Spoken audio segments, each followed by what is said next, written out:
It's mid-year sale on Shopee from May 25 to June 6. Use May SHPIA to get 100 pesos off with a minimum spend of 400 pesos if you're a new user. Check out the Shopee link below to know more about it. Hello, what is up guys? Eman from Peso Smart PH here. Welcome sa panibagong episode. Shout out to all the podcast listeners as well. I appreciate you all. Today, we're gonna talk about NFTs or non-fungible token. So what are NFTs? So sabi ng Wikipedia, NFTs is a unit of data stored on a digital ledger called a blockchain that certifies a digital asset to be unique and therefore not interchangeable.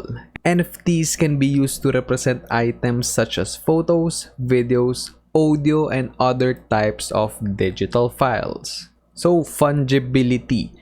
So sa economics no, yung fungible asset is something with units that can be readily interchanged. So example niyan is money. So di ba, for example, meron kang 1,000 pesos. So yung worth nun is 1,000 pesos, no? So pwede kang bumili ng kahit anong gusto mo or pwede kang mag-invest like ng worth 1,000 pesos. So interchangeable siya, no? So fungible siya. Fungible asset kumbaga yung cash.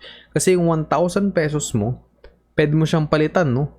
Yung 1,000 peso bill mo, pwede mo siyang palitan ng dalawang 500 peso bills. Ang worth ng dalawang 500 peso bills na yun, 1,000 pesos pa din. Diba? Same thing kapag ka pinalitan mo, no? Ng 10 100 peso bills yung 1,000 pesos mo. Ang worth nung 10 100 peso bills mo, 1,000 pesos pa rin. I hope that makes sense. Pero, kapag non-fungible yung isang bagay, impossible, no? Impossible na interchange yung asset na yun. So, meron siyang unique properties so it cannot be interchanged with something else. Sa physical world natin, magandang example niyan are artworks, no? Like, for example, di ba, mga paintings ni sino bang magaling na painter like si Michelangelo. Tama ba? Painter ba si Michelangelo? Kailangan natin i-fact check yan. Okay, yes. Painter naman siya and sculptor. So, di ba, yung works niya, non-fungible yun. Kasi, hindi na siya like, yes, pwede siyang i-replicate, no? But it's not interchangeable. Like, yung value nung replica dun sa original work ni Michelangelo is like it's far greater, no, yung value nung original compared sa isang replica. So same thing sa NFTs. Like for example, si beeple nga, 'di ba? 'Di ba nakapagbenta si beeple ng NFT collection, digital art collection niya worth 69 million US dollars. So grabe ang laking pera nun. So for example, yes, sabihin mo na in-screenshot mo, no, yung work ni beeple. Sa tingin mo ba mabebenta mo yun like ng $1 million? No. Kasi no one in their right mind will buy that. Meron lang bibili no siguro ng worth $1 million ng work ni beeple if it's an NFT, no? If you have proof na yung bibilin mo na artwork is unique and yun nga, NFT siya. So yung NFTs are one-of-a-kind assets in the digital world that can be bought and sold like any other piece of property. But they have no tangible form of their own. However, gumagawa na rin, no, yung mga NFT artists ng ganyan. Like, yes, you have ownership dun sa NFT na nasa blockchain, but they also send you like a physical copy, no, or like physical representation ng NFT na yun.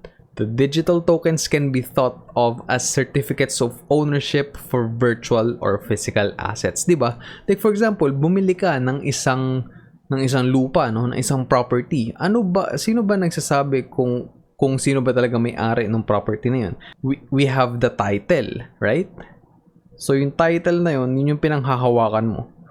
Kapag wala yung title na 'yon, you don't have any proof of owning that piece of land, that property, that house. So, you can consider NFTs the same thing. And hindi lang naman limited, no, sa digital art yung NFTs. Like, ayun nga, this can be applied to like other properties. And I think this is like one way to minimize, no, like yung physical copies nung like mga titles. Like pwede mong ilagay sa blockchain, no, as an NFT yung title mo for that piece of land, for that property, for that condo, for that house. So 'di ba, na-mention ko rin nga kanina yung traditional works of art, katulad ng paintings are valuable kasi they are one of a kind. Pero yung mga digital files can be easily and endlessly duplicated. Kaya nga 'di ba, ang daming skeptical about NFTs kasi nga yun, pwede yung gawin. However, with NFTs, artwork can be tokenized or minted to create a digital certificate of ownership that can be bought and sold. So parang yung arbitrage lang din, or kung paano nag-work yung mga Pokemon cards, yung mga baseball cards, yung mga sports cards, 'di ba? Like merong Charizard na card na like worth $100,000, $200,000, or almost $1 million, 'di ba? Like meron din ganun sa NFT. So katulad din or similar sa cryptocurrency, a record of who owns what is stored on a shared ledger known as the blockchain. So sa blockchain nalalagay, no, or like nalilista or na-encrypt or na ipapasok yung mga NFTs. So doon mo malalaman kung sino yung may-ari nung tokenized na digital artwork or digital property. Yung mga records cannot be forged kasi yung ledger is maintained by thousands of computers around the world. NFTs can also contain smart contracts that may give the artist, for example, a cut of any future sale of the token. So, kumbaga na-incentivize din, no, na magbenta yung mga artists ng NFTs. Kasi for example, nilagay mo like parang term dun sa smart contract, no, na every single sale nung artwork na yun, merong 1% cut yung original artist, no. So kapag ka nabenta yung artwork na yun, mababayaran ng 1% palagi, no, yung artist. So sabihin natin, so $100 niya unang nabenta, no, yung artwork. So mababayaran siya syempre ng $100, and then kapag ka ni-resell yun nung unang bumili, no, at $1,000, makakuha siya ng $10 kasi that's 1% of 1,000, and then so on and so forth. So habang lumalaki, no, and habang tumataas yung resale value nung NFT na yun, nung artwork na yun, nababayaran, no, may incentive na nakukuha yung original artist. So another take naman, no, galing sa Investopedia, NFTs are unique cryptographic tokens that exist on a blockchain and cannot be replicated. NFTs can be used to represent real-world items like artwork and real estate. So yun yung parang kumbaga isang application din ng blockchain and ng NFT to represent or para dun ma-store sa blockchain yung titles, no, ng mga real estate. So tokenizing these real-world tangible assets allows them to be bought, sold, and traded more efficiently while reducing the probability of fraud. NFTs can also be used to represent people's identities, property rights, and more. And yun nga, diba, parang sa voting, okay din gamitin itong like non-fungible tokens within the blockchain. Kasi hindi mo siya pwedeng dayain, no? Diba? Like isang parang NFT represents one person, and then like parang dun makakast yung vote mo. So I'm not a very technical guy, and I'm not really that well versed, and hindi pa ako sobrang familiar din sa blockchain because I'm also learning the same as you are. So I'm not sure kung pwede nga yun gawin, but I think maganda yung mga possibilities, no, and ito yung mga potential use cases nitong technology na ito in the future. Pause muna tayo dito. Let's give a little bit more context about NFTs. So imagine nyo, no, na today bumibili pa rin tayo ng mga CD or like nagbo-burn pa rin tayo ng mga CD, no, para mapakinggan yung mga paborito nating artists, 'di ba? Like ang hirap ang hirap maging fan before, right? Kasi ngayon puro digital na lang. We consume music digitally. And I think like 2016 pa yun na yung Warner Music talaga nag all in na sila, like lahat ng music na pinoproduce ng kanilang mga artists are all digital. Pero syempre, nagbebenta pa rin sila, ng CDs and like ng vinyls. But those are like merch na lang, 'di ba? Merchandise na lang siya. Hindi na siya like yung main product, or like hindi na siya yung parang main means to consume music. It's all digital. Spotify, Apple Music, YouTube, you name it. Kung yun naiintindihan nyo, dapat i-apply nyo rin yun, no? Yung understanding na yun sa NFT. Kasi I hear a lot of people and I read a lot of comments on the internet na sinasabi, kalokohan daw yung NFT. It's not. Kasi if you consume music digitally, why can't you give NFT a chance? Kasi, di ba, right, sige, nagko-collecta ka, di ba? Sinasabi ng iba, bakit ako bibili ng 1 million worth ng isang digital na item or digital na art if I can own yung mismong physical na art na gusto ko? Yes, that's also an option for you, no? If that's what you want, then do that. However, meron din talagang marketplace for NFT, and the market is really booming, okay? And if hindi mo pa rin, like, hindi ka pa rin convinced, no? I'm not trying to convince you, I'm just stating facts.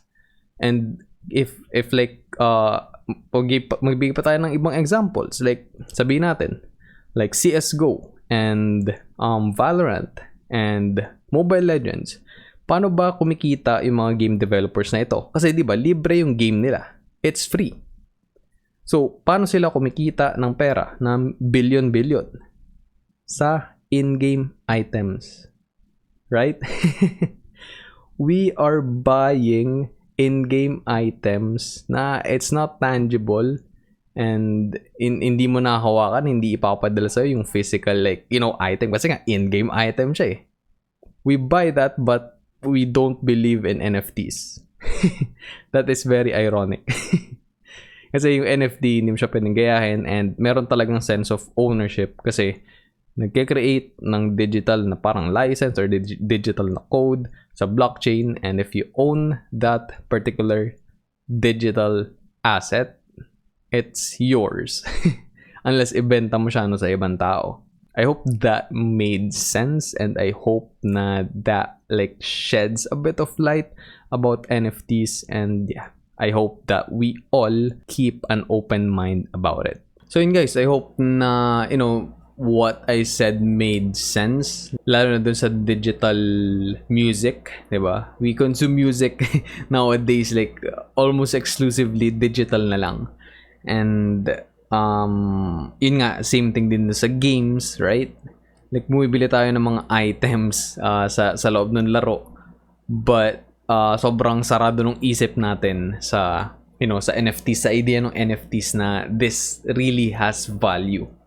Syempre, we might be in a bubble dito sa NFTs, and like maraming parang mabubura na like parang NFT, yung parang value ng ibang NFTs like siguro in the next couple of years. Kasi like talaga yung matitira lang is yung merong quality, and yung talaga nagbibigay ng value sa ibang tao. But yeah, we're still early in this industry, and in this NFT world, in this digital world, but I truly believe that this has a place in our future, and yeah, meron na nga siyang place sa present natin, and I think NFTs are here to stay. And then natin yung episode here guys, sana may natutunan kayo, and if umabot kayo at the end of this episode, thank you very much, I appreciate you. Huwag niyong kalimutan i-smash yung like button kung natripan niyo tong content ko, sobrang nakakatulong yun sa algorithm ng YouTube. And if you're new to the channel, click mo na rin yung subscribe button and ring the notification bell para wala kang ma-miss out sa mga uploads ko every Monday and Friday, sometimes Wednesday. And if you want to learn more about investing in stocks and ETFs and in crypto, schedule ka lang ng one-on-one session with me. Click mo yung link dyan sa description sa baba. Connect with me na din at M1PSPH sa mga social media platform ko, TikTok, Facebook, Instagram, and Twitter. And if you don't know yet, meron ang channel membership si Peso Smart page. Click mo lang yung link dyan sa description to know more about it. Thanks again for watching and listening everyone. Stay safe. I'll see you all on the next episode. Always remember, be Peso Smart.